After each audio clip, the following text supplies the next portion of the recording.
श्री अमोल कुल्हे जी। धन्यवाद अध्यक्ष महोदय। हम सब जानते हैं कि आज हम कोरोना की वैश्विक महामारी से लड़ रहे हैं। हमारे देश में पहला केस 30 जनवरी को पाया गया था। आज 9 महीने बाद क्या परिस्थिति है? सरकार अपनी पीठ थपथपा रही है कि रिकवरी रेट अच्छा है, मॉर्टेलिटी रेट में कमी आई है।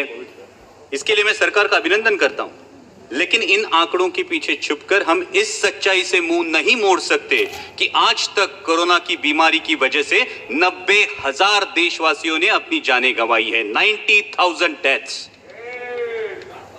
और इसमें इनडायरेक्ट डेथ जैसे लॉकडाउन की वजह से सड़क पर चलते हुए माइग्रेंट लेबर्स की मौतें, कारोबार चौपट होने की वजह से परिवारों ने की हुई सामुदायिक खुदकुशियां, ऐसी मौतें शामिल नहीं है। और इसलिए आज ये देश की जनता सरकार से जवाब मांग रही है कि जब कोरोना अपने देश में हाथ पैर फैला रहा था, तब आप अमेरिकी राष्ट्राध्यक्ष के स्वागत में मशगूल थे। जब देश की सेहत संभालने के प्रयास जरूरी थे, तब आप राज्यों की सरकारें गिराने के प्रयास में लगे हुए थे, और इसका खामियाजा आज देश के हर आदमी को भुगतना पड़ रहा है। अगर दूरदृष्टि दिखाते हुए आपने उसी वक्त हर इंटरनेशनल ट्रैवलर का RT-PCR टेस्ट कराया होता, तो आज ये नौबत नहीं आती। और फिर आपने सरप्राइज इवेंट की तरह लॉकडाउन देश पर थोप दिया।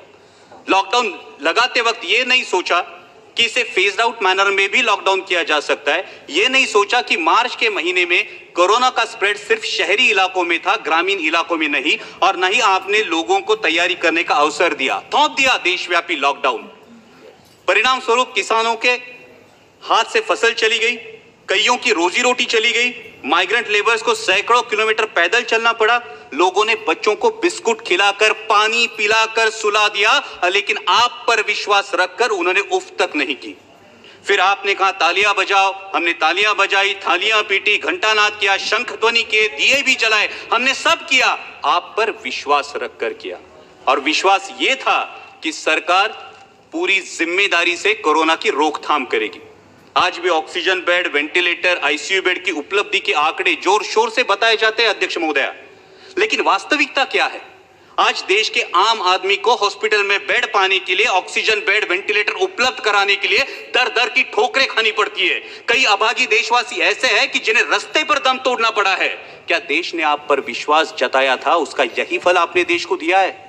आज 9 महीने बाद भी सर्वशक्तिशाली सरकार देशवासियों के दिलों से इस दहशत को उखाड़ फेंक नहीं पाई, जिनकी उनके दिल में इनसिक्योरिटी है, अपनी जान को लेकर, अपनी सेहत को लेकर, अपने काम को लेकर, अपने भविष्य को लेकर। तो क्या यह हमारी विफलता नहीं है?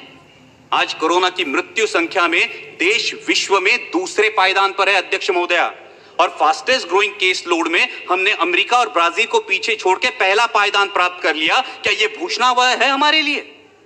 मैं सदन के माध्यम से अध्यक्ष महोदया स्वास्थ्य मंत्री जी से पूछना चाहता हूं कि क्या देश कम्युनिटी ट्रांसमिशन की फेज में है या नहीं? अगर इस सवाल का जवाब हां है, तो सरकार की सब पॉलिसीज फेल हो चुकी है, इसका यह सबूत है। और अगर इस सवाल का जवाब ना है, तो फिर प्रतिदिन 1 लाख के करीब केसेस कैसे पाए जाते हैं? अध्यक्ष महोदय, हमें यह सोचना चाहिए कि क्या हमें पॉलिसीज में बदलाव की आवश्यकता है।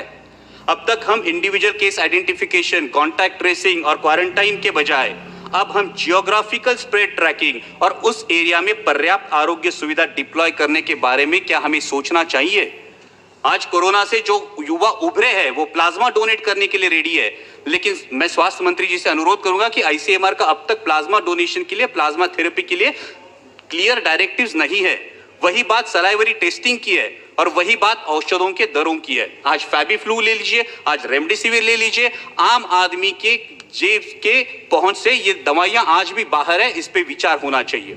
दुर्भाग्य की बात तो यह है अध्यक्ष महोदया कि जिन पर हमने कोविड वॉरियर्स करके फूल बरसाए, उनमें से कितने मेडिकल प्रोफेशनल्स की कोरोना से मृत्यु हुई, इसकी भी जानकारी हमारे पास नहीं है। यह दुर्भाग्य की बात है। जब मैं ज्योग्राफिकल डिस्ट्रीब्यूशन की बात कर रहा हूं अध्यक्ष महोदय, तो मैं मेरे साथी सांसद फैजल जी का अभिनंदन करूंगा कि लक्षद्वीप में आज तक एक भी कोविड का केस पाया नहीं गया, इसलिए मैं अभिनंदन करूंगा। लेकिन उसी के साथ जब हम ज्योग्राफिकल डिस्ट्रीब्यूशन की बात करते हैं, तो कोविड से सबसे बाधित राज्य मेरा राज्य है महाराष्ट्र। आज महाराष्ट्र में 22% केसेस है और 37% डेथ्स है। अध्यक्ष महोदय, मैंने अभी शुरू किया है, अभी मैं करेक्टिव मेजर्स पे आ रहा हूं। अध्यक्ष महोदय 2 मिनट दीजिए, सिर्फ 5 मिनट। सिर्फ 2 मिनट दीजिए। और जैसा सांसद अरविंद जी सावंत ने कहा, उस प्रकार से महाराष्ट्र सरकार पूरी तरीके से कोशिश कर रही है, आदरणीय शरद पवार जी के मार्गदर्शन में कर रही है। हमारे स्वास्थ्य मंत्री राजेश जी टोपे आए दिन फील्ड पर है, लेकिन WHO के अनुमान के अनुसार नवंबर दिसंबर में हालात और बिगड़ सकते हैं अध्यक्ष महोदया। और ऐसे में भारत सरकार ने 1 सितंबर से महाराष्ट्र सरकार की ventilators, PPE kits, testing kits, N95 mask, ये मदद पूरी तरह से रोक दी है। हमारे मराठी में कहावत है अध्यक्ष महोदया, आई जेऊ घाली ना आणि बाप भीख मागू देना। ऐसा बर्ताव केंद्र की सरकार महाराष्ट्र सरकार से साथ कर रही है। क्या महाराष्ट्र के रहवासी देशवासी नहीं है? क्या महाराष्ट्र के रहवासियों के प्रति केंद्र सरकार का कोई उत्तरदायित्व नहीं है? मैं इस सदन के माध्यम से मांग करता हूं कि अविलंब महाराष्ट्र सरकार को टेस्टिंग किट्स और अदर कंज्यूमेबल्स की मदद मुहैया की जाए और उसी के साथ अनइंटरप्टेड ऑक्सीजन सप्लाई के लिए महाराष्ट्र में ऑक्सीजन मैन्युफैक्चरिंग मेगा यूनिट के निर्माण के बारे में सोचा जाए। अध्यक्ष महोदय, जब हम कोविड की लड़ाई में रिसोर्सेज की बात करते हैं, उतना ही अहम है स्किल्ड मैन पावर। जैसे कि आरोग्य मंत्री, मैडम ये बहुत अहम मुद्दा है, देश के लिए बहुत अहम मुद्दा है कि जैसा कि आरोग्य मंत्री जी ने बताया, कोरोना का वैक्सीन आने में कुछ समय लगेगा। मालूम।